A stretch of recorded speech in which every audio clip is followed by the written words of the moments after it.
All right, here we go. And we are back on air to hear from the magnificent Jason Spiess to find out how his week has been. We missed him last week, remember? How are you today? I'm doing just excellent, and how are you doing? Oh, just dandy. I get to work inside. You said no one else got to hear. You were stuck last week, huh? I'm glad you made it safe. Yeah, in the Bakken up here, we've gotten several times where like snow, sleet, ice, if you will. It's more of like a rain, icy pre-layer that comes, and then the snow comes afterwards. And I'll tell you, for the first time in 10 years, this has happened every now and then when we get this first layer of ice, then a kind of a fresh powdery layer, and then that gets packed in there, but it's still kind of that fresh powdery layer even though it's packed, and you can actually get stuck on a relatively flat surface. It just, your wheels spin, and you can't get any traction, and so you got to get pulled out or pushed out or figure something out. And that was it was a combination of that and a woman texting and driving at the same time. And so, yeah, sometimes they don't look what they're doing, and they just kind of, take up the whole road. So anyway, well, I'm glad you made it safe. Anyway, I'm glad there's no injuries and you're all safe and able to talk with us this week because we missed you last. Everything's doing fine except for if you're in California. So transitioning over to some of the Crude Life topics, some of the Crude Life interviews, and those types of things that are not only available at the crudelife.com, but are happening in the oil and gas industry and the energy industry. Of course, we've been talking about this since you've now, taken over from your former proteges, that the rise of environmentalism and how they've been using children, and how I'm not a fan of that, and it's just really shifted the conversation almost more of a public health debate as opposed to an energy debate. Are you familiar with this? Yeah. Yeah. No, I'm not a fan either. I think I would agree with you. I think that it's wrong that there are scientists whose, fact-based evidence is being completely brushed under the carpet, so to speak, because of an agenda that's being pushed by people who aren't even the face of what they're leading. They're having, like you said, a child do it, and that's wrong, because she's doing what she believes is absolutely right, and she's trying to make positive change. So this is, and I've said this for a while, probably going back, ever since Time Magazine declared Greta Thunberg Time Person of the Year, I was very, very, very opinionated and very quick to say, okay, that just endorsed existential fear. That now made it cool. So now kids are going to try to out-cool each other, and they're going to try to out-existential fear each other. And I think I might have even said this. I'd have to go back in the tapes and take a look. But I said there's going to be some parent who's going to want their child to be the next Erin Brockovich, except against oil and gas. So when we now flash forward to yesterday, this comes from the Sacramento Bee. Okay, Sacramento, California. I'm not sure if you're familiar with the area, but it's a more of an agricultural area, but it's the capital. It's the capital of California.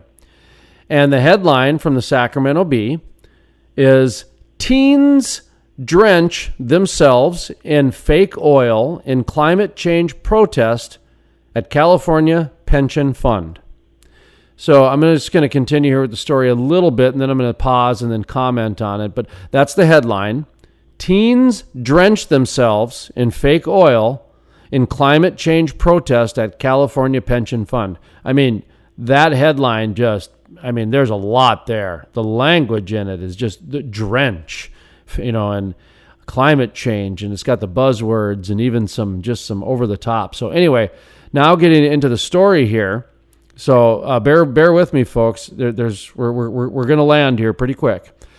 Dozens of young people staged a dramatic march from the Capitol to the headquarters of California's Teacher Pension Fund on Thursday, imploring Cal STRS to withdraw its investments from oil and gas companies.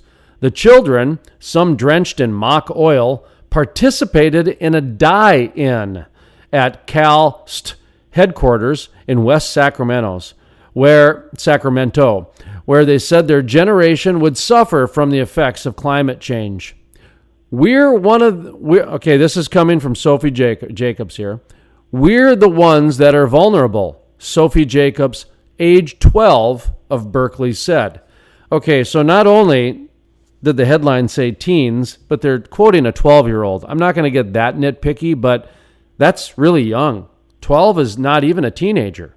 So I would agree with that. So I'm not trying to get caught up on the language here, but I am actually pointing out that is a significant difference to say teens versus adolescents.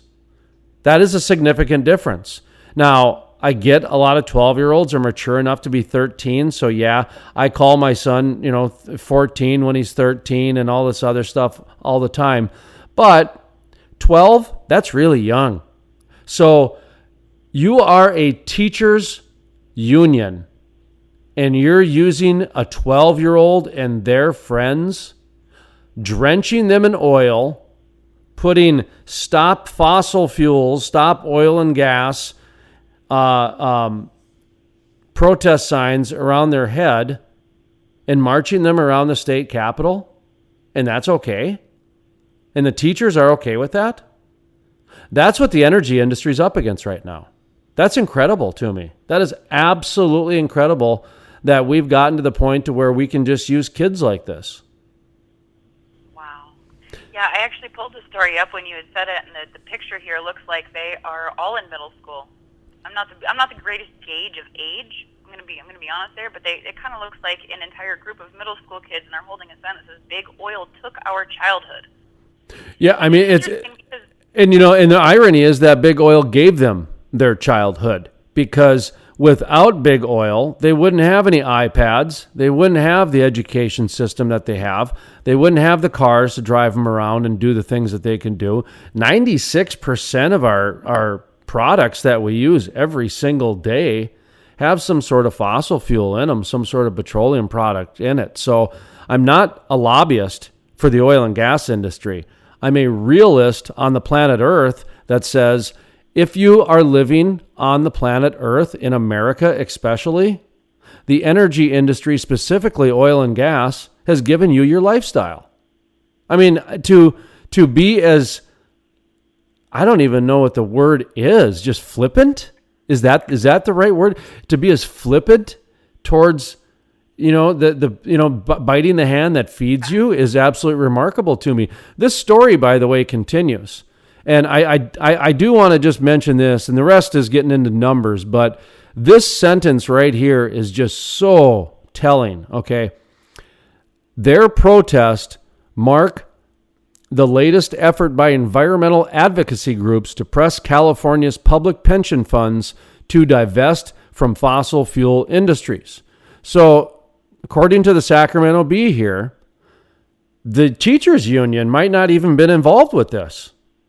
It's environmental advocacy groups that are using the teachers union to press California's public pension funds to divest from fossil fuels. So you might actually even, the teachers union, they might not even care. They might not even want anything to do with this. But there might be one or two people that maybe do and tipped off the environmental group to let them know. And then they're the ones that got the children involved. Anyway, my point is that the environmental advocacy groups are the ones really behind this. And that's another part of this whole story that is now kind of we're talking about on the Crude Life, which is when we talk about local control, we got to be careful now. Because another thing that we should have learned in Colorado is that special interest groups from out of state can come in and just get a couple local people and fund them really well, and then the local control takes over. So in Colorado, for example, you've got SB 181. Not SB 181. Prop 112 was the one that was voted down. So the people spoke, and they said, "No, we're cool with oil and gas. We're fine." And then the governor came in and made some changes. And now they got some environmentalist groups that are not from the state of Colorado that are funding small groups of people that are going before the city council and putting pressure on them with a public health debate, talking about all the different health ramifications, and that's why we need to do the banning and everything else. This one here is absolutely remarkable. When you got 12-year-olds drenching themselves in oil, every news media in the country wants that soundbite and that video clip and everything else, because it's great. I mean, for sensationalism, it's just fantastic. In its literal sense, it's fantastic. Like, it's bigger than life. It's like what you see in pro wrestling or Nickelodeon. You say the wrong word on Nickelodeon, you get slimed. Right. So anyway, it's quite remarkable the way that they're doing it, and it's we don't even know yet. They don't even have models that can predict the climate in a month to a year to 10 years. So I go back to, I don't understand the rush in the crash course and just the why we got to get it done tomorrow. And anyway, so I kind of went off again today. How you doing? No, that was good. I agree. I would like to add that I think that it is awfully strange that educated individuals, like you said, would be utilizing the faces of children to push this agenda, especially when I've actually been seeing a lot of different stories, articles, and documentation that says the exact opposite of everything that they are trying to say. I even found an article on Forbes list that debunks a lot of the myths that these alarmists are trying to spread. And I don't know about you, but I have a tendency to trust Forbes. I haven't found much of anything. Well, the one thing that a lot of journalists do is they tend to use facts and sources to back up what they're talking about. What a lot of activists do is they use emotion, and in the environment, it's very easy to walk outside and feel connected to the environment.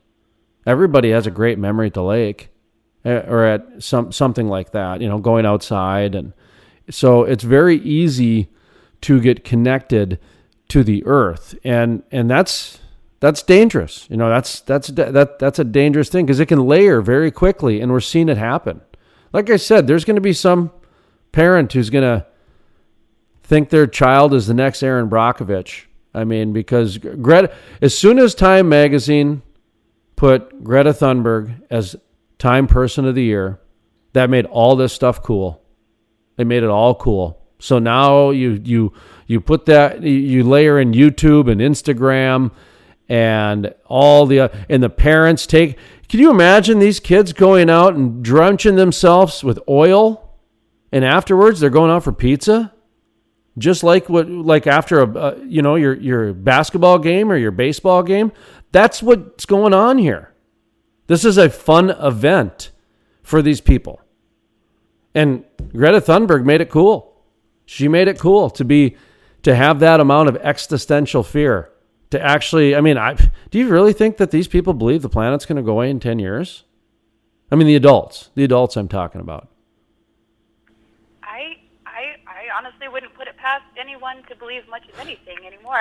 There's been so many different, there's a lot that I question. Well, to me, it's absolutely remarkable to me that they would, that they would, because the fact that they would drive a car then and use healthcare and, heat their house above 65 degrees or something like that, it goes back to, until the aggressive, extreme pushers of this cult of environmentalism start living like Ed Bagley Jr. and driving around in a garbage-powered car, I ain't listening to a word they're saying. So it's they can't even walk their own walk. Like I've said before, cell phones are the biggest polluter on the planet, and there ain't. Oh yeah. And they would rather give up oil and gas than give up their cell phone. And they have absolutely no idea that without oil and gas, they don't have a cell phone. Well, yeah. Yeah, no, and I've got thoughts about the cell phone stuff going on, too, with the 5G networking that we're pushing for and how unhealthy and unsafe that is. But that's a whole nother topic. Well, and that's not even the pollution I'm talking about. I mean, the pollution that I'm talking about is just the flat out... Lithium mining? Well, the mining of it, and then you got the transportation, the manufacturing, and then you've got the actual data centers and the iClouds and the air conditioning to cool the data centers. So it's really a three-pronged polluter. But then when you add in the electromagnetism and some of those noise and frequency pollutions that are invisible, then it takes on a whole different argument as well in terms of layering in the value of the pollution that's involved with a cell phone. But the average person's not going to care about it. I mean, for me, my social media on my personal page, I think I've only done 4 or 5 posts in the last 6 months. I don't do much on my social. I take the summer off. I go on a social media hiatus, and I think it's very healthy. In fact, I think anybody that struggles with any sort of self-esteem issues or has any sort of I'd even say light mental health in today's day and age, it doesn't take much, to qualify for that. Shouldn't even be on social media, to be honest. I have not seen one study yet that really brings home the value of the positives that social media can bring. So that's just, there's your public service announcement for the day. Boy, we're all over the board, aren't we? But we're into mental health now. Well, I mean, it all relates back. It was a good transition. I hear you. I agree. No, I agree. Well, there's a lot more than pollution that meets the eye. There's also the type that you can't see. I mean, we can talk about wind turbines and the noise pollution behind that. Yeah. And not today, we won't get into it, but just to give you a preview of other types of pollution that's out there, there's light pollution as well. But noise pollution by the wind turbines is awful, and you can't hear it. The frequency is too low. Like a dog with a dog whistle is so high humans can't hear it. Wind turbines are so low humans can't hear it, but it's still there. And and there's new science coming out all the time on that. And generally, it's not favorable. No, actually, the wind turbines, it kills. I mean, aside from even just the noise pollution and the I personally don't feel like it's financially viable to be honest with you. But on top of that, it actually kills different animals, like nearly 1 million bats every year, 500,000 birds killed every year. Yeah, you're gonna now you're gonna get me into overtime here because. No, yeah, we probably better. Right. We're running over. So, folks, the reality, it's going to be a minute, and that's it, because I'm going to stick up for my bats, because bat lives matter, okay? And that's bat lives matter, and that's actually true. There's an actual economic value to bats because they keep insect populations under control, and they also help pollinate. Now, birds, the government doesn't care about birds. You can go kill as many birds as you want with a wind turbine, as many bald eagles as you want, as many golden eagles as you want. The government doesn't care. Bats, different story, because the farmers care. So there is a value to bats, but I'm with you, bats and birds. And in fact, in Germany, where they tried to go renewable, they found the insect populations were down 70% in the areas where wind turbines were. So bats matter, bald eagles matter, birds matter, and bees matter. And you know what? The wind turbines, you can go take a fly and beep, okay? Okay, see what you did to me today? I had to beep myself.